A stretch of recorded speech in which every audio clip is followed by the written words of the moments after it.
Quem achou? Amém. Quem não achou, espere comigo. Glória a Deus. Espera para o irmão, né?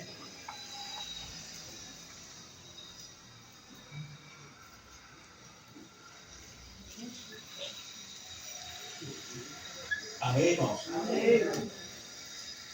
Diz assim, Samuel 8, os israelitas pedem um rei.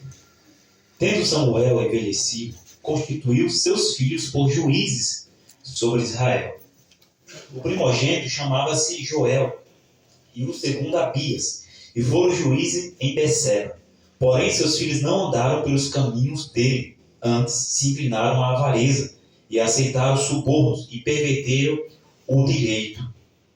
Então os anciões todos de Israel se congregaram e vieram a Samuel a Ramá. E lhe disseram: vê, já estás velho e teus filhos não andam pelos teus caminhos. Constitui, pois, agora um rei sobre nós, para que nos governe, como o tem todas as nações. Amém? Amém. O versículo 21, do mesmo capítulo. Ouvindo, pois, Samuel todas as palavras do povo, as repetiu perante o Senhor. Então o Senhor disse a Samuel: atende a sua voz e estabelece-lhe um rei. Samuel disse aos filhos de Israel: volte cada um para a sua casa. Amém? Pode sentar. Em nome do Senhor Jesus Cristo. Estamos felizes, irmão? Irmãos, nós estamos desde o capítulo 1 de Samuel, nós estamos meditando nesse livro. Deus colocou no meu coração, até onde o Senhor for nos dando graça, nós vamos falando no livro de Samuel, né? A gente está passando capítulo por capítulo. Hoje estamos no capítulo 8 de Samuel, onde o povo pede um rei, alguém para governar sobre Israel. Glória a Deus. Capítulo 1, 2, 3, nós entendemos ali Ana, né, no templo, adorando ao Senhor, fazendo voto com o Senhor, pedindo um filho a Deus. E Deus lhe concede um filho e ela o devolve para o Senhor. E o menino crescia ali na casa do Senhor, aprendendo com o sacerdote Eli, né, irmão? O irmão Alexandre está um pouco cansado. A luta, né? É terrível. É pau em burro o dia todo, irmão. Lá é das 8h30 da manhã às 6h30 da noite. Na terça-feira eu tenho que pegar um Uber, irmão, para chegar na hora, senão não chego. Então o negócio é puxar. E ali o menino aprende no templo com o sacerdote. E por esses dias, a irmã Rosa, acho que foi no domingo, ela comentou: pastor, eu não sabia que Samuel foi apresentado no templo, ali ficou. E quando ele ficou no templo, ele começou a receber a mensagem de Deus. Ele foi usado pelo próprio Deus para colocar ordem na vida do sacerdote Eli, né? E ele julgou ali, ele foi usado porque os filhos deles obedeciam. E a irmã Rosa falou que já tinha ouvido essas pregações várias vezes e não tinha esse entendimento, né? Então, é muito bom nós ficarmos ligados na palavra do Senhor, naquilo que Deus fala. É por isso que o pastor sempre diz: pegue o texto em casa, estude em casa, se dedique na palavra do Senhor, porque às vezes a gente prega, às vezes não só eu, mas os pregadores, muitas das vezes eles pregam, mas eles pregam atropelando alguns versículos, né? E você não, se você pegar o capítulo 8 na sua casa, você vai entender algumas coisas. Só que aqui você vai ter que pegar desde o capítulo 5, desde quando a arca foi para a casa de Dagon, né? Então, falando desse livro, nós entendemos sobre a guerra, onde a arca foi tomada. E semana passada eu falei que hoje nós ia falar um pouco sobre a arca na terra dos filisteus, a arca ali na presença dos inimigos. Não ia dar certo esse negócio, né, irmão? Eu nunca vi Deus se manifestar no meio desse povo. Então, a Bíblia diz que a arca foi levada pelos filisteus, né? Eles tomaram na guerra contra o povo de Deus e colocaram a arca dentro do templo da adoração dos filisteus. Eles colocaram a arca, irmã Antônia, ali no templo do Deus Dagon, né? E eles foram tão bonzinhos com o Deus dele, né? Porque os filisteus, eles adoravam a Deus estranho. era inúmeros deuses, mas o deus mais famoso dos filisteus era Dagon, né? Um homem meio peixe e meio homem. Era mais ou menos parecido, depois vou mandar uma foto no grupo, parecido com uma sereia. Se você ver a imagem que eles criaram, é mais ou menos assim. Então, no templo, eles colocam a Arca da Aliança, que continha a presença de Deus, ali no templo de Dagon, junto, do lado do deus Dagon, o deus dos filisteus. E quando eles colocam, a Bíblia diz que aquele pessoal de Asdod, eles vão no dia seguinte, ver como é que está a arca. E quando eles chegam lá no templo do deus Dagon, eles se surpreendem, porque quando eles chegam, a arca está do mesmo jeito, porém Dagon está caído. Aleluia, eu me alegro nessa noite, irmão. É porque é Deus, ninguém fica de pé diante dele.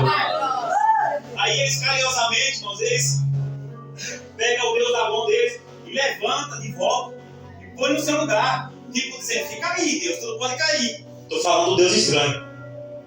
E no dia seguinte a Bíblia vai dizer, isso é capítulo 5 de 1 Samuel, que quando os filisteus entram no templo, quando eles entram para ver o que aconteceu, passada a noite, eles vão abrir a porta do templo e entram no templo.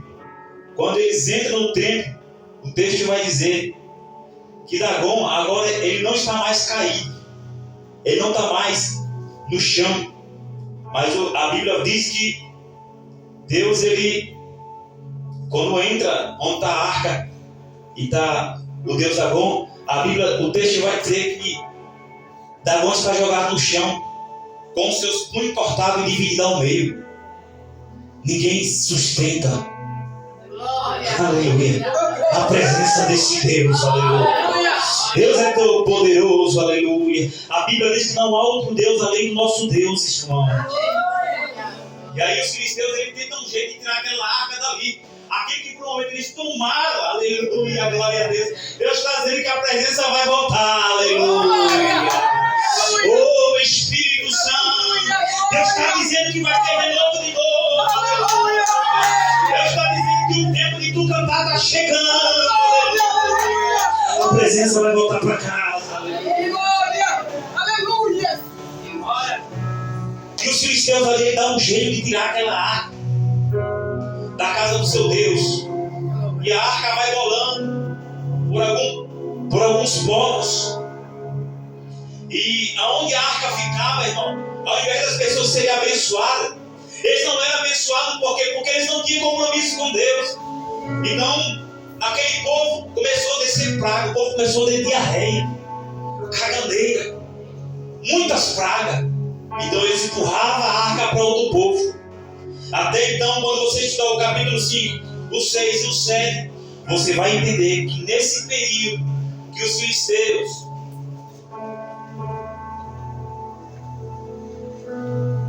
a arca chegou em Bet-Semes, depois chegou em Kiriat-Jearim.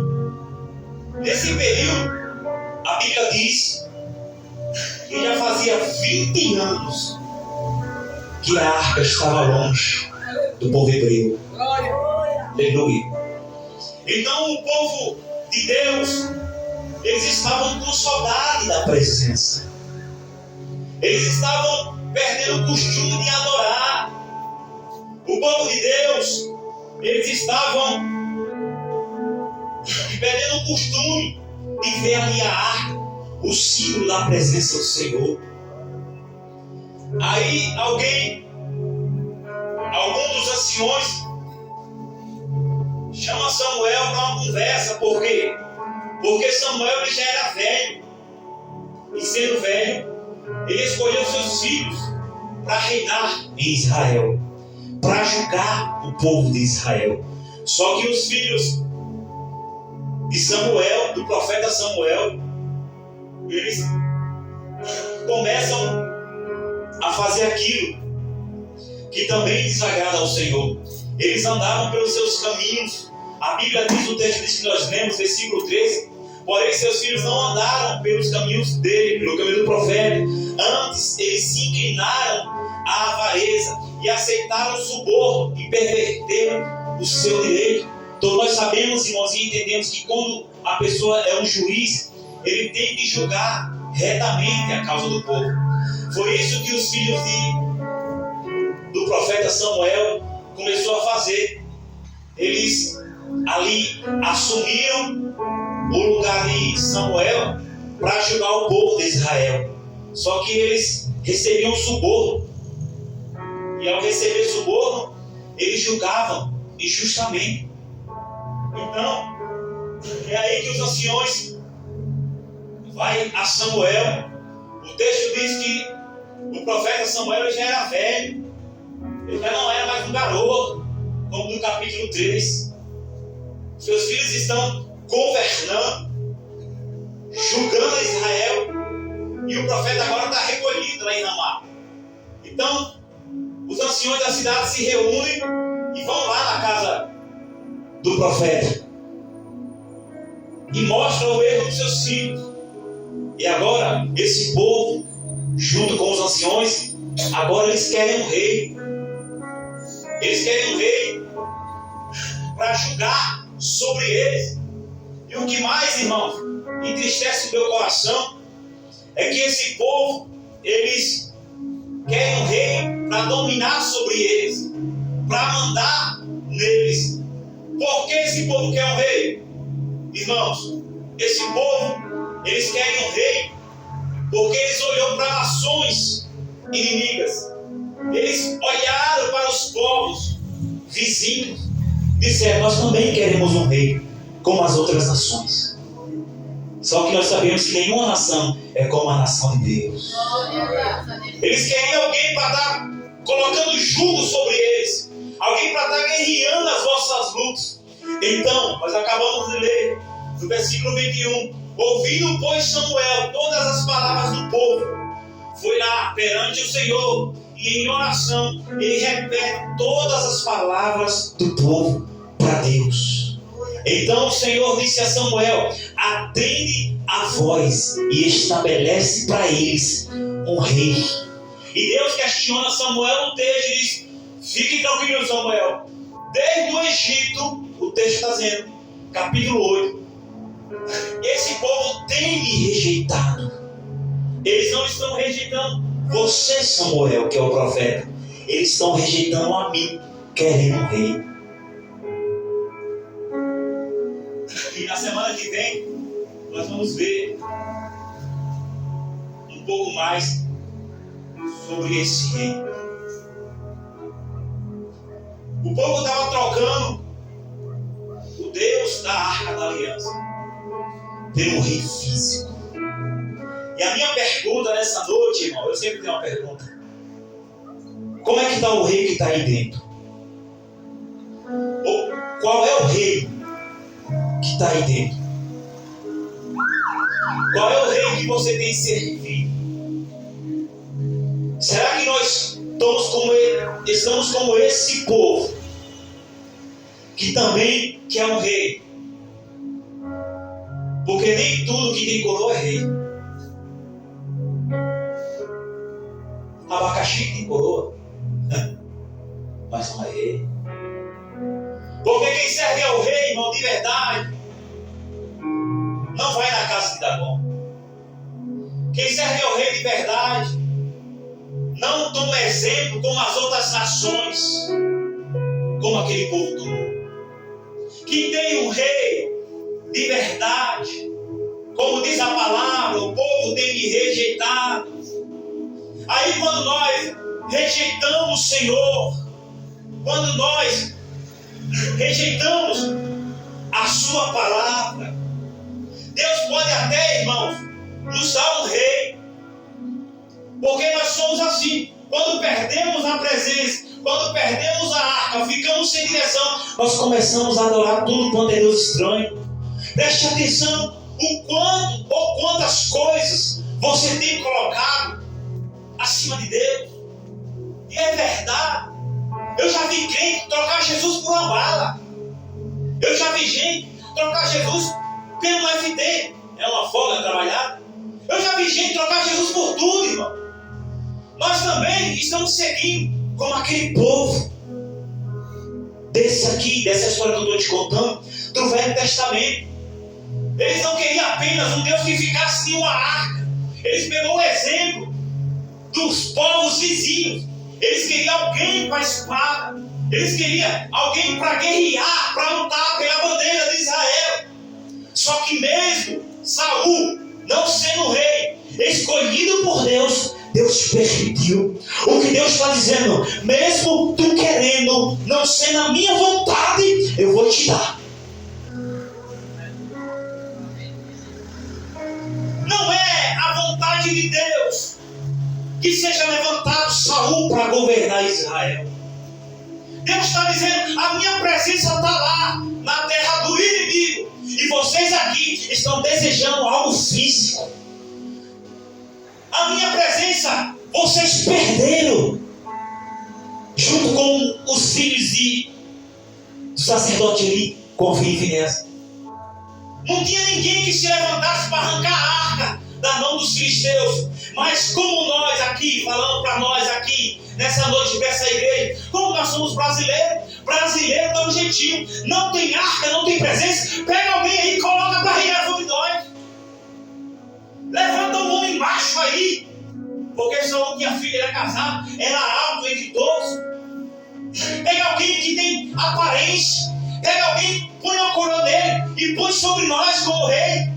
Nós somos brasileiros e gostamos de dar um jeitinho. Aliás, qual jeitinho, pastor? Você gosta do jeito mais fácil. Você gosta do caminho mais curto, porque o caminho longo dói, é difícil. O caminho longo é cansativo, mas nós preferimos o caminho mais próximo. Nós preferimos dar um jeito. É o que aquele povo está dizendo. Se a arca foi roubada, os anciões da cidade têm que dar um jeito e levantar um rei. Saul representa o rei que não foi segundo o coração de Deus.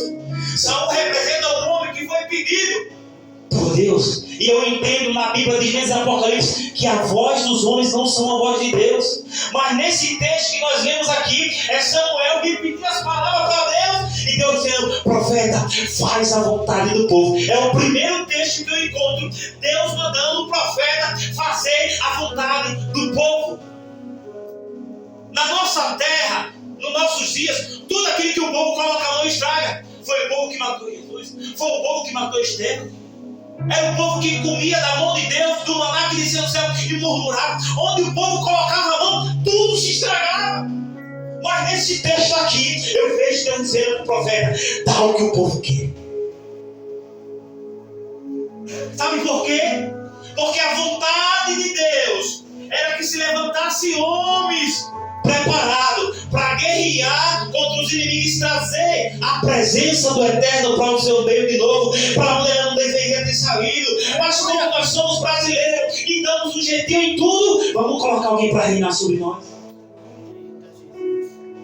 Porque é assim, a gente sabe que não é a vontade de Deus, mas está lá, em jejum e oração para Deus realizar o milagre. A gente sabe que não é o sonho de Deus para nós, mas nós falamos, não, Senhor, o Senhor tem que fazer, porque eu preciso e tem que ser assim. É ou não é?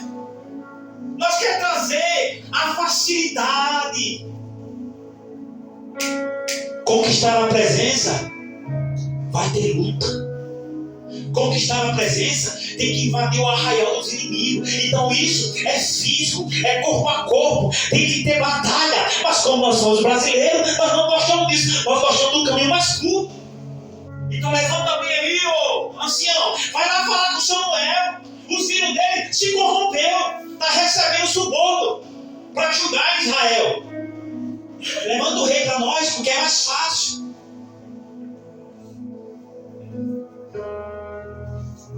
Fazer aquilo que está em nosso coração. É mais fácil. Em vez de caminhar 30 milhas, caminhar 3 milhas. Só que eu preciso entender que o rei que esse povo está pedindo não agrada a vontade de Deus. O rei que está dentro de mim e de você sempre vai querer fazer a vontade dele. E eu estou falando do rei da sua glória, não do rei Jesus. Porque quando eu decido escolher, quando eu decido se posicionar segundo o meu coração, não é o rei que está dentro de você, é o rei Saul que representa a sua vontade nessa noite. E eu preciso saber nessa noite, irmão, quem é o rei que está dentro de você. Porque o rei Saul representa a sua vontade. O rei Saul representa os seus desejos. Por quê? Porque toda vez que a presença for embora, o rei Saul vai se manifestar. Toda vez que a presença que está sob a arca é roubada, é tomada, na ausência da presença de Deus, vai se levantar um rei que de fato não é igual o rei dos reis. Tem alguém nessa noite que recebe essa palavra? Tem alguém nessa noite que recebe essa palavra? Era mais fácil o povo se humilhar entre sacos, cinzas, com poeira no rosto, se humilhar para Deus. Mas como desde o Egito, Deus fala no texto para Samuel, eles não têm rejeitado a você, Samuel. Eles têm rejeitado a mim. Porque profeta não pode ser adorado. Só quem pode ser adorado é ele. Você não tem rejeitado as mensagens do pastor nessa noite. Você não tem rejeitado as ordens do pastor nessa noite. Você é rebelde porque você quer um rei dentro de você que faça as suas próprias vontades. Você não tem rejeitado. E nessa noite eu quero dizer para os irmãos aqui nessa igreja, você não tem rejeitado a mim. Você tem rejeitado o próprio Deus. Olha para o contexto da nossa história. Cada um tem seus afazeres. Cada um tem o seu eu primeiro para tratar. Cada um tem seus sonhos e projetos. Cada um tem um rei Saul dentro dele. Porque rei Saul é aquele que o povo escolheu, não o próprio Deus. Quando eu tomo minhas decisões baseadas no que eu penso, no que eu acho, é do jeito que eu quero, Saul está se manifestando. E Saul é homem e Saul é falho. Você está seguindo segundo o seu coração. Mas quando eu renuncio e aceito a vontade dele, é a presença voltando para casa. Aleluia! Amém, irmãos? Amém.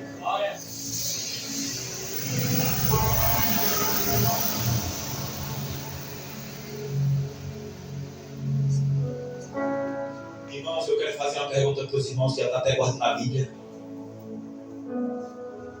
Quem está governando a sua vida? Pastor, quem governa a minha vida é meu esposo. Está errado. Pastor, quem governa a minha vida é minha esposa. Está errado. Então o Saul está dentro de você. Pastor, quem governa a minha vida aqui é o meu patrão. Está errado. Quem está governando a sua vida, de fato? Quem manda em você, irmão? Você vai deixar os anciãos botar pressão sobre você e você vai aceitar um rei que não agrada a Deus? Você vai aceitar, por mais que os filhos de Samuel estivessem falhando, não dava motivos para eles aceitar. Aí a gente diz, não, isso aqui não é de Deus. Deus não está nisso. E aí, irmão, quando o próprio Deus libera sua voz para o profeta, diz, dá a ele. Você já viu uma mãe quando dá um conselho e diz, olha, você pode até ir, mas você vai se lascar. Você pode até ir, mas você vai quebrar sua cara. É mais ou menos essa historinha que Deus está falando com Samuel. O povo não quer. Então deixa eles fazer a vontade dele. Porque a Bíblia diz, irmãos, o homem que peca. A Bíblia diz que Deus entrega a ele, aleluia, as suas próprias vontades. Não basta você estar só no culto, filho de Deus. Aleluia. Você tem que fazer a vontade dele. Vai dando cabeçada. Aí daqui a pouco está no culto. Deus não fala comigo. Eu não sinto nada. Nós temos que ter cuidado. Porque o Saul que está dentro de nós, que é as nossas vontades, pode estar ali sufocando. E você não sente mais a presença que está na arca. Quando o homem peca, e ninguém tem nada a ver com a vida dele. Tem pessoas que falam assim, irmão. Isso parte do meu coração, porque todo crente, em qualquer igreja, conhece a palavra do Senhor, que quem quiser seguir a Jesus tem que negar a si mesmo. Mas a gente está servindo a Jesus, está batizado, está cegando. E a nossa vontade, o rei que está dentro de nós, segundo os homens, fala mais alto. Não é? Aí daqui a pouco Deus não fala com você, Deus não fala com a sua casa, Deus não muda nada, as suas orações estão mortas, você não sinta presente. Olhe para os nossos dias, olhe para os nossos contextos. Se eu marcar uma consagração domingo aqui, 7 da manhã, eu quero ver quem vai vir. Já tem crente que está vindo nem 9 da manhã na escola, e quanto mais 7 da manhã. É ou não é? Eu prego para essa igreja, estou pregando para estranho não, irmão. E não me acho de ruim porque a mensagem não é minha, a mensagem é dele. Ninguém rejeita o pastor, rejeita ele. Mas drogar as mangas e ir atrás da presença, ninguém quer. Vamos para o monte, ninguém vai. Eu tenho que contextualizar a palavra para os nossos dias. Eu preguei o que está escrito, agora a lapada vem aqui para nós. Buscar a presença de quem quer. Pastor, mas só busca a presença da igreja no monte? Não. Busca-se a presença renunciando o Saul que está dentro de você. O que é Saul, pastor? É as suas vontades, os seus desejos incontrolados, os seus desejos sem freio. Isso, mano, limpa o ouvido mesmo, mas velho. Pega o dedão, vira o que cera. Porque nós estamos precisando limpar os nossos ouvidos espirituais nessa noite. Estou falando da cera carnal, não. Nós temos que limpar o ouvido, para ouvir de verdade a voz do Senhor Jesus Cristo. Porque eu digo a você, se 30%, sempre 30% do povo que está aqui fizesse de fato a vontade de Deus, essa igreja estava feia como ela está. Olha a verdade. Olha a verdade aí, irmão. Olha como o irmão está do teu lado. Tu não conhece o defeito dele, mas já vem para o culto falando defeitos do irmão. Em vez de orar para a presença voltar para a vida do irmão, é mais fácil apontar o irmão. Porque julgamos tanto, irmão? Porque já somos julgados pela palavra. Aí quem é julgado acha que tem o direito de julgar. É noite, irmão, de mandar o Saul que está aí dentro embora. Vou falar mais uma vez para você entender. Saul nessa noite, na minha pregação, representa a sua vontade, que muitas das vezes está acima da vontade de Deus. O desejo e o sonho de Deus era ir habitar no meio do povo através da sua presença. Mas o desejo do povo e dos anciões era um rei que mandasse nele. Quantos reis têm se levantado aqui que quer mandar na gente?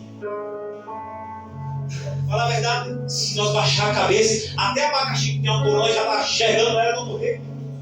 Só porque tem uma coroa, o povo está tão cego que quer obedecer abacaxi. Descarga esse abacaxi, meu filho, em nome de Jesus aí. Corta ela em picadinho, fala um suco, em nome de Jesus. E pega esse abacaxi aí. Arranca essa coroa, que só quem tem coroa é Jesus Cristo de Nazaré. O nosso rei é verdadeiro. Para, irmão. Quando você entender que Deus está acima de todas as coisas da tua vida, aí a tua vida espiritual vai mudar. Nós se curvamos demais. Essa irmã aqui, questionando o esposo dela aqui quase agora. Quando a gente obedece tanto aos homens, esquece de obedecer àquele que te chamou. As coisas vão de mal a pior. Mas quando você começa a colocar Deus sobre a tua casa, sobre o trabalho, sobre a família, você vai ver como Deus vai se revelar para você. Aí não vai precisar da presença de Saul, vai precisar da presença que vem lá, da arca, que vai chegando na tua vida, irmão. Então vereis outra vez a diferença em quem serve a Deus e em quem não serve. Vou ver a diferença, quem tem a presença do Deus da arca ou quem está servindo a Saul.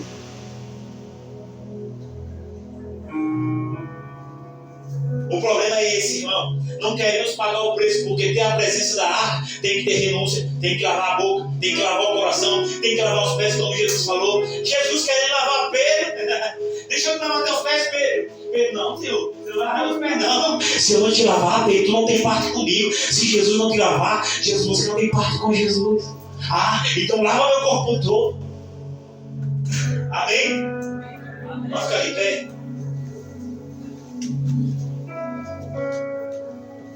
Para adorar o nome dele. Quem deseja ser lavado aqui nessa noite por ele? Você deseja de verdade, irmão, ser lavado por ele? Então feche seus olhos. Tá bom? Feche os olhos, irmão. Curve a cabeça.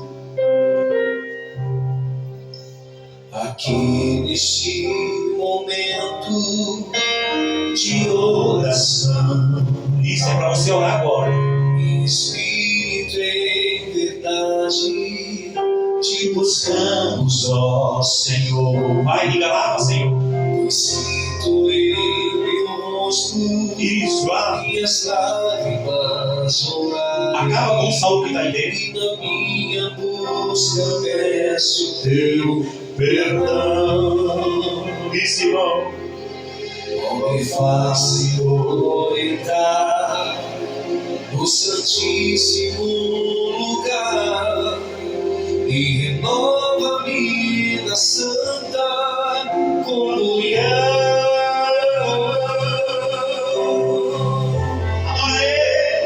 Lava, Senhor, Lava minha alma.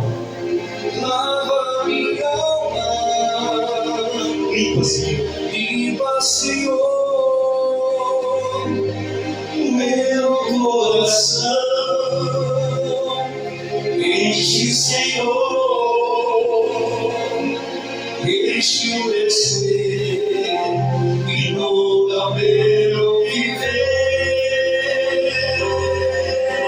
Oh, Espírito Santo, lava, Senhor. Ele está em quebrar o velho homem. É noite de renunciar. Limpa, Senhor, Limpa meus olhos. meu coração. Limpa meu coração. Limpa minhas atitudes errôneas. Enche, Senhor, Sinta a presença dele. enche o meu ser, inunda o meu Viver. ora tu me deste a salvação. Eu não quero mais. Eu não quero mais voltar Para esse mundo de para ilusão. esse mundo de ilusão. Já não vivo mais perdido, encontrei a luz. E essa luz que ensina. Essa luz que me É Jesus. é Jesus. Vem pra ele lá, vai, irmão. Hoje eu posso Aleluia. aqui nesse santo lugar, porque um dia lá na glória ele está.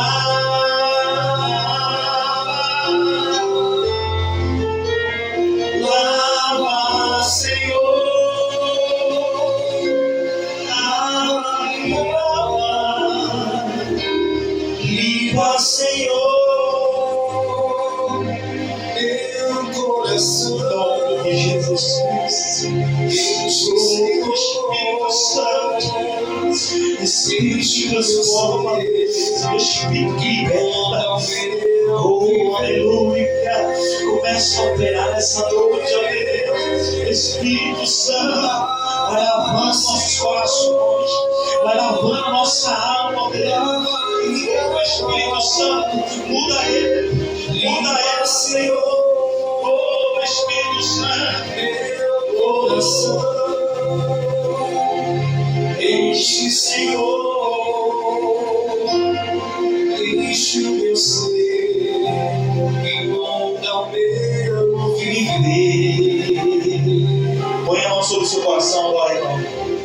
Põe a mão sobre o coração, mão direita, em nome de Jesus. O Espírito Santo, amigo da verdade, essa pessoa, Senhor, nessa noite, está pedindo, Senhor, uma transformação. Meu Deus, que nessa noite, Pai, ela encontre força diante do teu trono, Pai, para renunciar ao eu, para renunciar à sua vontade, para renunciar à sua carne. Meu Deus, ela está aqui nessa noite, ela não conta para ninguém, mas o Senhor conhece ela, Pai. Vai transformando ela agora no íntimo, meu Pai. Vai bradando dentro dela, Espírito Santo, arrancando a angústia, transformando o ser dela, visitando a casa dela, visitando a família dela. Vai mudando, lava ela por completo, meu Pai. Nós não queremos ter só apenas os pés limpos, mas as mãos, o coração, a mente, a alma, Senhor. Lava ela através da a tua palavra, Senhor, e vai fazendo uma transformação de dentro para fora, através do teu Espírito Santo. Nessa noite, meu Pai, transforma ele, transforma ela, transforma os varão, transforma as varoas, transforma as crianças, transforma os casais nessa noite, Pai. Essa igreja é cheia da palavra, essa igreja é cheia do Espírito Santo, essa igreja recebe a palavra nessa noite. A palavra transforma o Saul, a palavra transforma aonde não havia presença. Nessa noite a presença está chegando, a presença está chegando aí. Recebe aí a presença, seja tocado pela presença, seja cheio da presença. Com a presença você vence o pecado, com a presença você vence esse coração fraquejado, com a presença você fica de pé, com a presença você vence a guerra, com a presença você é restaurado. Em nome de Jesus Cristo, receba a presença dele, em nome do Senhor Jesus Cristo. E a igreja diz amém. Aplauda o Senhor.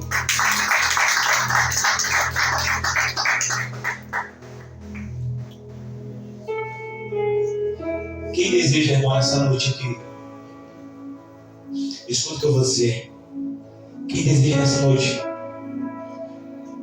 sacrificar o seu eu, levante a mão e diga: pastor, eu quero sacrificar meu eu, porque muitas das vezes as minhas atitudes não têm agradado a Deus. Isso, diga: pastor, eu quero sacrificar essa boca porca, eu quero sacrificar esse coração imundo. Irmão, nessa noite Deus te chama ao íntimo para dizer: sacrifica, renuncia. Deus está dizendo: tem muito tempo que eu já limpei com a minha palavra, mas não renuncio. Deus está dizendo essa noite: eu quero fazer uma coisa nova, mas tem que renunciar, tem que se encher da minha presença. O que Deus está falando no meu coração: não adianta você medir a tua vida pela vida dos outros. O meu compromisso é com você, casa de Israel. Diga assim: Senhor Jesus, nessa noite eu recebo a tua palavra. Diga: Senhor Jesus, me ajuda a vencer as tentações, as lutas, as perseguições.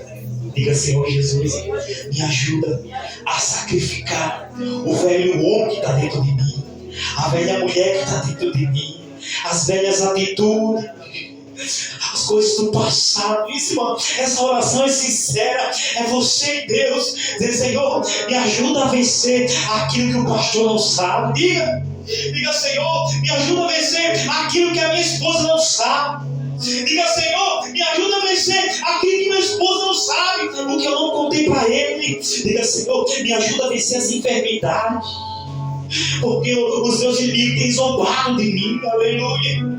Diga: Senhor, me ajuda a vencer nessa área da vida, porque eu tenho sido fracassado. Deus gosta disso, irmão, que você abra, rasgue o coração para ele. Aleluia. Senhor, nessa noite, Pai, eu oro pela tua igreja.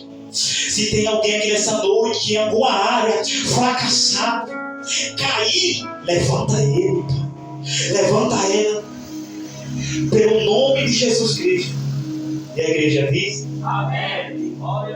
Aplauda Jesus, irmão,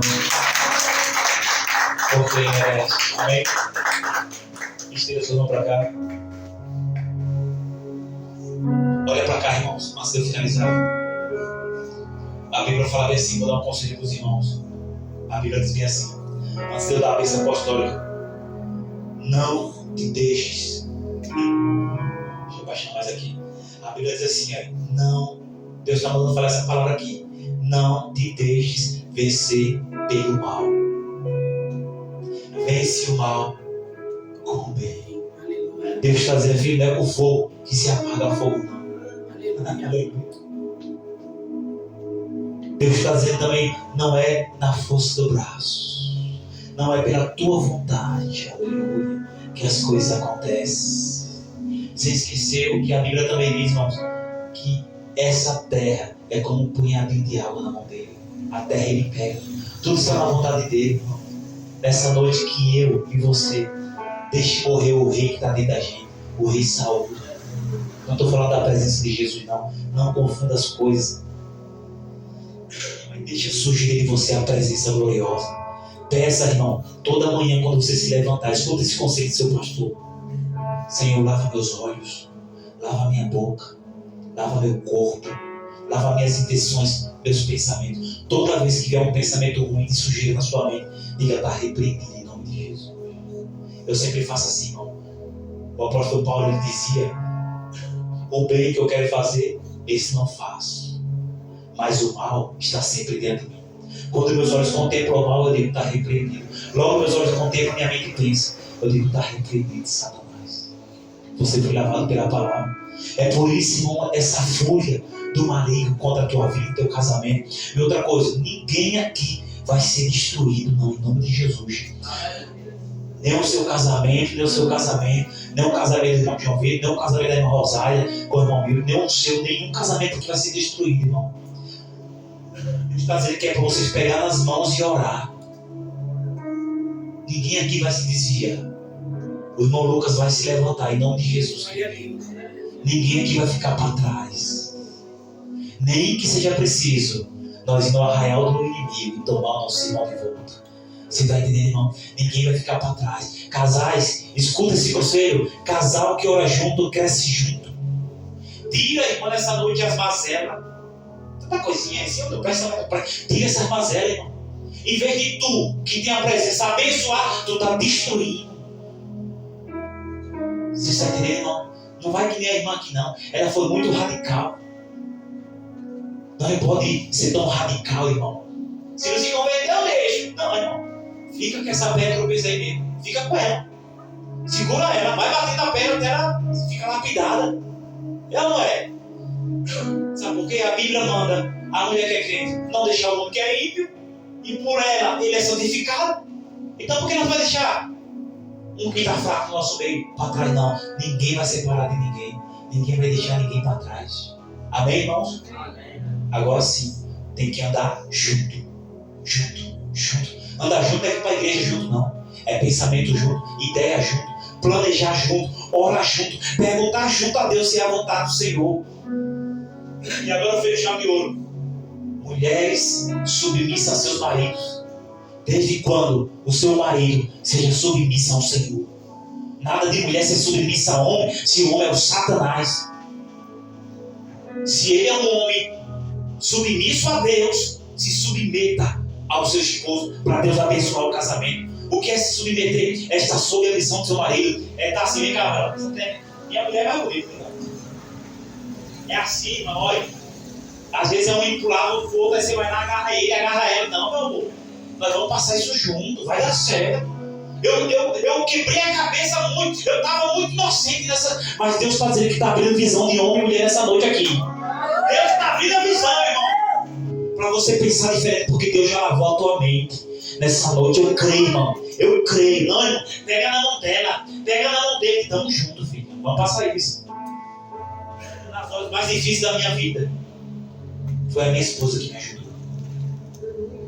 Lógico que isso não dá o direito dela mandar em mim. Ela sabe o lugarzinho dela. E se ela não souber, eu vou colocar ela no lugar dela. Ela sabe disso. Não estou falando que para desprezar minha esposa, não. É porque minha esposa era conhecida. Ela tem um pastor em casa. Então eu não posso deixar minha esposa ir por um caminho e eu não frear ela. A minha esposa sabe a sua posição diante de Deus, diante do seu esposo e diante da igreja. Aleluia. Esposa de obreiro sabe seu lugar, viu? Aleluia. Sabe seu lugar. Os varões também sabem o seu lugar e a sua posição que Deus te colocou. Vocês não estão entendendo a mensagem, né? É uma lapadinha aqui, outra que vai pegando. Cada um sabe a sua posição. Ah, pastor, não sei, eu não aceito. Fala com Deus, se tu está achando ruim. Fala com Deus, irmão. Vai para a palavra, irmão. Se tu não está na palavra e quer fazer como tu quer, é um problema teu. Saúl vai reinar sobre você e aí o negócio vai ficar estreito lá na frente para Saúl. Mas o melhor é você saber aonde Deus te colocou. Você acha, irmão, que Deus tirou você daquela bagaça todinha para agora se dar para trás? Não. Aperta os parafusos, meu filho. Se ajeita em nome de Jesus, amém? Amém. Levante a mão. A graça do Senhor Jesus Cristo. A comunhão.